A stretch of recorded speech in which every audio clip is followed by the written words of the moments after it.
ಕೊಳ್ಳೇಗಾಲ ನಗರದೊಳಗಿರುವ ಐತಿಹಾಸಿಕ ದೊಡ್ಡ ರಂಗನಾಥ ಕೆರೆಯು ಸಂಪೂರ್ಣ ಅಂದಗೆಟ್ಟು ತನ್ನ ರೂಪವನ್ನೇ ಕಳೆದುಕೊಂಡಿದೆ.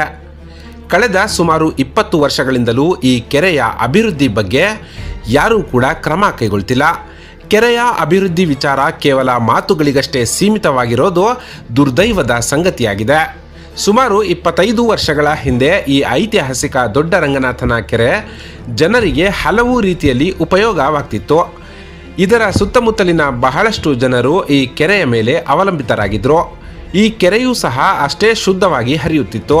ಅಲ್ಲದೆ ದನಕರುಗಳಿಗೆ ಜೀವಜಲ ನೀಡುತ್ತಿದ್ದ ಈ ರಂಗನಾಥನ ಕೆರೆಯ ಇಂದಿನ ಪಾಡು ನಿಜಕ್ಕೂ ದುರಂತ ಎಂದರೆ ತಪ್ಪಾಗಲಾರದು.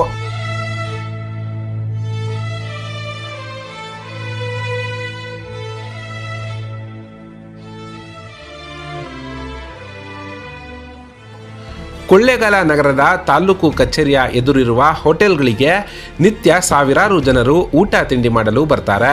ಆದರೆ ಕೆರೆಯ ಅಸ್ವಚ್ಛತೆ ಹಾಗೂ ಗಬ್ಬು ವಾಸನೆಯಿಂದ ಹಸಿದು ಬರುವ ಗ್ರಾಹಕರು ಬೇಸತ್ತು ಹೋಗಿದ್ದಾರೆ. ಅಲ್ಲದೆ ರಾಜ್ಯದ ನಾನಾ ಕಡೆಗಳಿಂದ ಮಹದೇಶ್ವರ ಬೆಟ್ಟಕ್ಕೆ ಹೋಗುವ ಭಕ್ತಾದಿಗಳು ಸಹ ಸಾಕಷ್ಟು ಸಂಖ್ಯೆಯಲ್ಲಿ ಇಲ್ಲಿ ಊಟಕ್ಕಾಗಿ ಬರುವುದುಂಟು.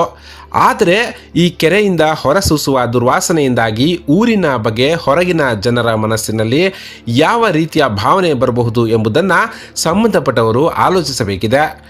ಇನ್ನು ಕೆರೆಯಲ್ಲಿ ಆಳೆತ್ತರಕ್ಕೆ ಗಿಡಗಂಟೆಗಳು ಬೆಳೆದು ನಿಂತಿದ್ದು ಹೆಚ್ಚೆಚ್ಚು ತ್ಯಾಜ್ಯ ಸೇರಲು ಇದು ಸಹ ಮುಖ್ಯ ಕಾರಣವಾಗಿದೆ. ಅಲ್ಲದೆ ಕೆರೆಯು ಮೂತ್ರ ವಿಸರ್ಜನೆಯ ಅಡ್ಡದಂತಾಗಿದ್ದು ಅಸ್ವಚ್ಛತೆ ತಾಂಡವವಾಡ್ತಿದೆ. ಕೆರೆಯ ಹೂಳು ತೆಗೆಯಿಸಿ ಎಂದು ಮನವಿ ಮಾಡಿದಾಗಲೆಲ್ಲ ಕೆರೆಯ ನೀರು ಖಾಲಿ ಆದಾಗ ಮಾಡ್ತೇವೆ ಎಂದು ಸಮಜಾಯಿಷಿ ನೀಡ್ತಾರೆ. ಆದರೆ ನೀರು ಖಾಲಿ ಆದಾಗೆಲ್ಲ ಆ ಬಗ್ಗೆ ಯಾವುದೇ ಕ್ರಮ ಮಾತ್ರ ತೆಗೆದುಕೊಂಡಿಲ್ಲ.